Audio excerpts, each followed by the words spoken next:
Hi YouTube! My name is Janick. I'm a part-time fashion reseller on apps like PoshMark and Ebay. Today is a different kind of video. I decided to do kind of like a reseller's guide for reseller lingo.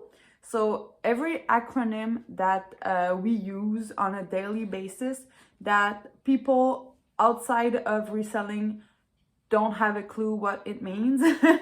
So when I started 2.5 years ago, I used to see all of those words. I hear them when I'm watching YouTube, and it took me a while to catch on what means what. So today I decided to help everybody that are just beginners and give you all the information you need. We will start with the easy ones. So the most popular word you're gonna see out there is BOLO. What is a BOLO brand? It means be on the lookout. It means it's trending. It's a brand that it's sought after. Next, you're often gonna hear people talk about their ASP. ASP means average sell price. For example, you have 10 sales during the week. So you take all the prices of your sales. So one item sold for $20, the other one $35, the other one $50, etc. So you add them up and you just divide the total by the number of items you sold. So in this case, you divide by 10 and you get, I don't know, $40 average sale price, which is pretty good. People try to be above at least $20. There are some sellers that don't mind having low average sale price because they sell a ton. So it doesn't really matter. It just depends on the business model you would like to have. Next, it's COG. So this, you're not gonna hear it a lot, but maybe you're gonna see it written down on Instagram or stuff like that. So COG means cost of goods, which is self-explanatory. So this is the amount you paid for an item you're gonna resell. Next, often we hear people talking about the sell-through rate.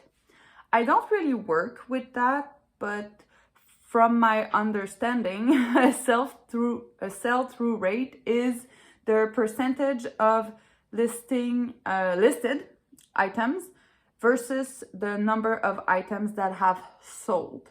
So for example, if there is only 5 of the exact same item you want to resell available, but there are like 25 sold, it has a great sell-through rate because the demand is lower than, I don't know the term for that, but you get it. You get it, I'm sure.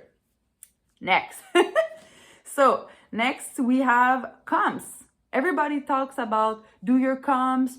Do not forget to do your comps when you're at the store. What does comps mean? It means do your comparables. Compare the item you're trying to source with what it has sold in the past online, to see if it's worth it. It could be worth it because your cost of good is low enough to make you a good profit on that item, or also could be good just because there are a few sold, but they're high dollar. So do your comps, that's what it means. Compare with previous sold listings. Next, we have EUC. That means excellent use condition. This often you're gonna see it in description and often on eBay also in the titles. And in the same category, we have GUC, which means good use condition. Next, we have NWOT, which means new with tags. If you have an item that is new but is missing the tags, there's another acronym for that. It is NWOT for new without tags. Then you also have NWB. This is for new with box. Next, this one. This one, it wasn't clear for me what it was meant to say for like a year. So often you're gonna see people doing listing on Poshmark and the title is gonna start with ISO. So it means in search of. And I guess that some people bought their listing. So often you're gonna see in search of ISO. Do not buy just because like people list them for like $5. Just so if somebody do a research, they're gonna see their listing. I'm in search of that item. If you have it, let me know. And often people doesn't read and they were purchasing this ad. So anyway, in search of. This is just a side note. I don't use this method, but I've heard it before. Some sellers do their research on Poshmark to know what's trending using the ISO. So you select, for example, the category jeans and you just typed ISO. So all the listing with those keywords is gonna show up for you. So it's gonna tell you what people are really looking for. So that's just a few tips. All right, next, I said it 3 times already, I think. Sourcing. What does sourcing mean? Sourcing means go thrifting, means go buy your inventory. You could be sourcing at a thrift store. You could do retail arbitrage, so go to like Marshall's, Winners, name it. So sourcing means go get inventory. After, I wrote down 3 more terms, but those are really applicable only for Poshmark.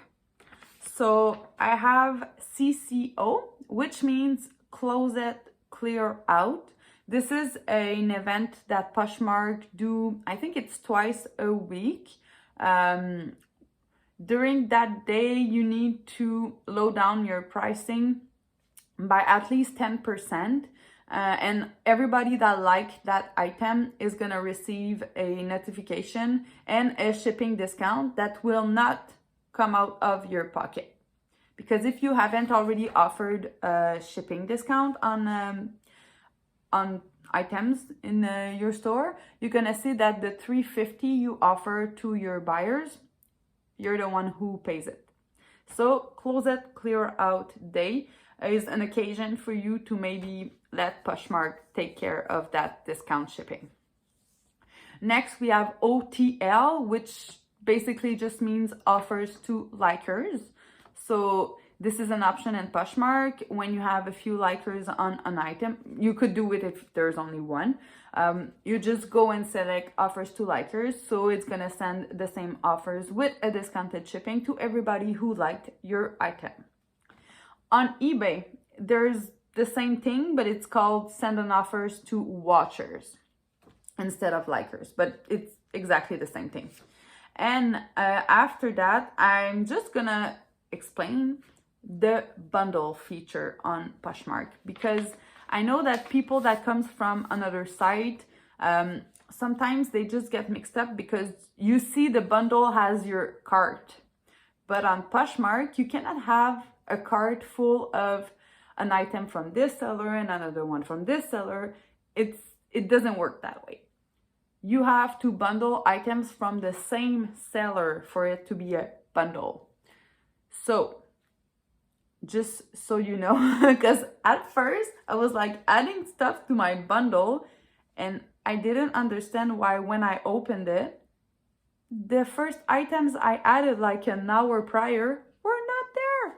So anyway, maybe I'm just the one that didn't catch with that fast, but still. So this was a short video, guys. This was just to really help anybody that needs it. I know that when I started, I really relied on everybody on YouTube. Every time I had a question, this was the first stop I go. So yeah, I just did that to help anyone who needs it. And if there are terms that I did not mention, but you know that you struggle with for a long time and you would like to help somebody else, drop a comment below. Drop me a like also if you enjoyed what you just saw. And I'll see you soon, guys. Bye.